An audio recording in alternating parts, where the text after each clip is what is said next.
Hello students, मेरा नाम है अरुण शर्मा। आप सभी का अरुण कोचिंग क्लासेस में बहुत बहुत स्वागत है। स्टूडेंट्स, अभी तक जो है हमने प्रॉफिट लॉस एप्रोप्रिएशन के बारे में जान लिया, कैपिटल अकाउंट के बारे में पढ़ लिया। अब जो है यहाँ पे कुछ एडजस्टमेंट्स होती हैं, अदर एडजस्टमेंट्स, उसको हम अब पढ़ेंगे। ठीक है। तो समटाइम्स क्या होता है, some adjustments are given with appropriation of net profit. ठीक है। तो एप्रोप्रिएशन ऑफ नेट प्रॉफिट के साथ जो है कुछ एडजस्टमेंट आपको दी होती हैं। ठीक है। जैसे कि बैड डेट्स की, है ना, प्रोविजन फॉर बैड डेट्स की, प्रोविजन फॉर डेप्रिसिएशन की, एटसेट्रा। ओके। ये सारी चीजें आपने प्लस वन में भी पढ़ी होंगी। Okay. These adjustments must be taken into account before final division of profit. तो देखिए, प्रॉफिट को जो है फाइनली डिवाइड करने से पहले आपको इन एडजस्टमेंट्स को भी जो है वो सेटल करना पड़ेगा एक तरीके से। ठीक है, यहाँ पे ऐसा लिखा गया है। तो सबसे पहली जो एडजस्टमेंट है वो है मैनेजर की कमीशन की। सो स्टूडेंट, मैं आपको बता देता हूं कि जो मैनेजर की कमीशन होती है ना, वो एप्रोप्रिएशन ऑफ प्रॉफिट नहीं होती, वो चार्ज अगेंस्ट प्रॉफिट होती है। ये जो है वो प्रॉफिट लॉस अकाउंट की डेबिट साइड में डेबिट होती है, क्योंकि ये पार्टनर की कमीशन नहीं है, ये एक मैनेजर की कमीशन है। ओके। मैनेजर एक एम्प्लॉय होता है, जैसे कि यहाँ पे लिखा गया, देखिए, manager is an employee of the firm. तो ये एम्प्लॉय है, कर्मचारी है ये फर्म का।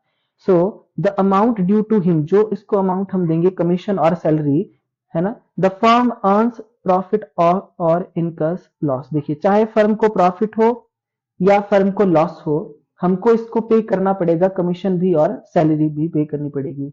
तो इसका मतलब क्या है, इट मींस मैनेजर सैलरी क्या है, चार्ज अगेंस्ट प्रॉफिट है। ठीक है। तो स्टूडेंट, ये थ्योरी आप लिख लीजिए, आपके काम आएगी, है ना। And recorded in the debit side of profit and loss account, जैसे कि मैंने आपको बताया। Okay. So however the commission payable to the partner, देखिए, जो आप पार्टनर को पे करते हैं कमीशन, जो अभी मैंने आपको क्वेश्चन करवाया जिसमें मैंने ए की कमीशन, बी की कमीशन जो है डेबिट की है प्रॉफिट लॉस एप्रोप्रिएशन में, वो एप्रोप्रिएशन ऑफ प्रॉफिट है, इसलिए उसको डेबिट किया जाता है profit and loss appropriation account में। ठीक है। अभी मैंने आपको क्वेश्चन करके दिखाया। तो मैनेजर्स कमीशन इज कैलकुलेटेड, देखिए कैसे कैलकुलेट की जाती है, on profit before charging such commission. तो इसके भी दो केस हैं। तो सपोज करिए नेट प्रॉफिट आपके पास दिया है, उसको मल्टीप्लाई करेंगे रेट ऑफ कमीशन अपॉन 100 से। ठीक है। जो भी आपका रेट होगा 10%, जैसे कि यहाँ पे बोला गया है, अगर आपका प्रॉफिट 55,000 है, कमीशन आपकी 10% है, तो profit before charging such commission, अगर ऐसा लिखा है बिफोर चार्जिंग सच कमीशन, तो कमीशन कैसे आएगी, 55,000 multiply by 10 upon 100 is equal to 5500। ठीक है, क्योंकि बिफोर चार्जिंग सच कमीशन लिखा गया है। ये है पहला केस।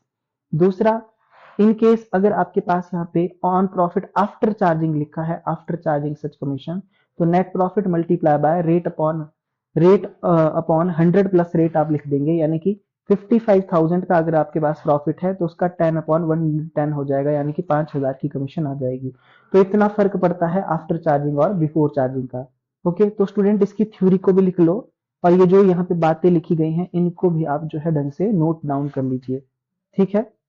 तो यहाँ पे जो है कुछ बात ये बहुत जरूरी रिमेंबर करने वाली है, तो इसको भी आप यहाँ पे लिख लीजिए। क्या बोला गया है, देखिए, इन दी एब्सेंस ऑफ इंफॉर्मेशन, अगर कोई इंफॉर्मेशन नहीं दी गई है, सो मैनेजर की जो कमीशन है will be calculated on profit before any adjustment is made according to partnership deed, that is before adjustment in respect of salary, है ना, partner salary, interest on capital. तो देखिए स्टूडेंट जो है, देखो, सो सपोज करिए ये प्रॉफिट आपके पास डायरेक्ट दे दिया गया है 55,000 का, है ना, और क्वेश्चन में कोई भी इंफॉर्मेशन नहीं दी गई है कि पार्टनर की सैलरी या इंटरेस्ट ऑन कैपिटल को माइनस करना है, ऐसा कुछ नहीं लिखा गया है ना। तो सीधा 55 पे डायरेक्ट कमीशन निकाल देंगे और वो प्रॉफिट लॉस में डेबिट हो जाएगी।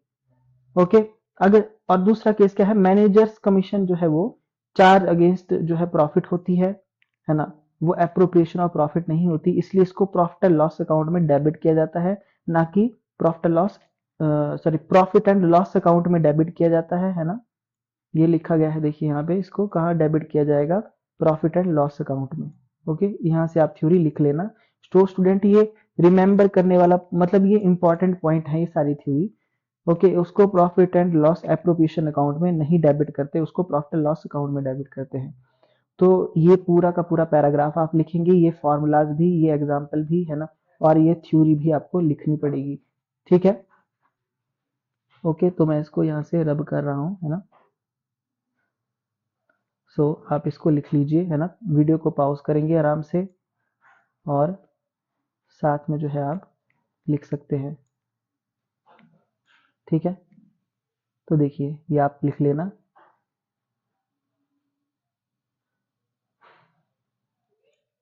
ओके, सो ये आज का टॉपिक यहीं खत्म हो जाता है मैनेजर की कमीशन का। अब इससे रिलेटेड हम न्यूमेरिकल करेंगे नेक्स्ट लेक्चर में। Thank you so much.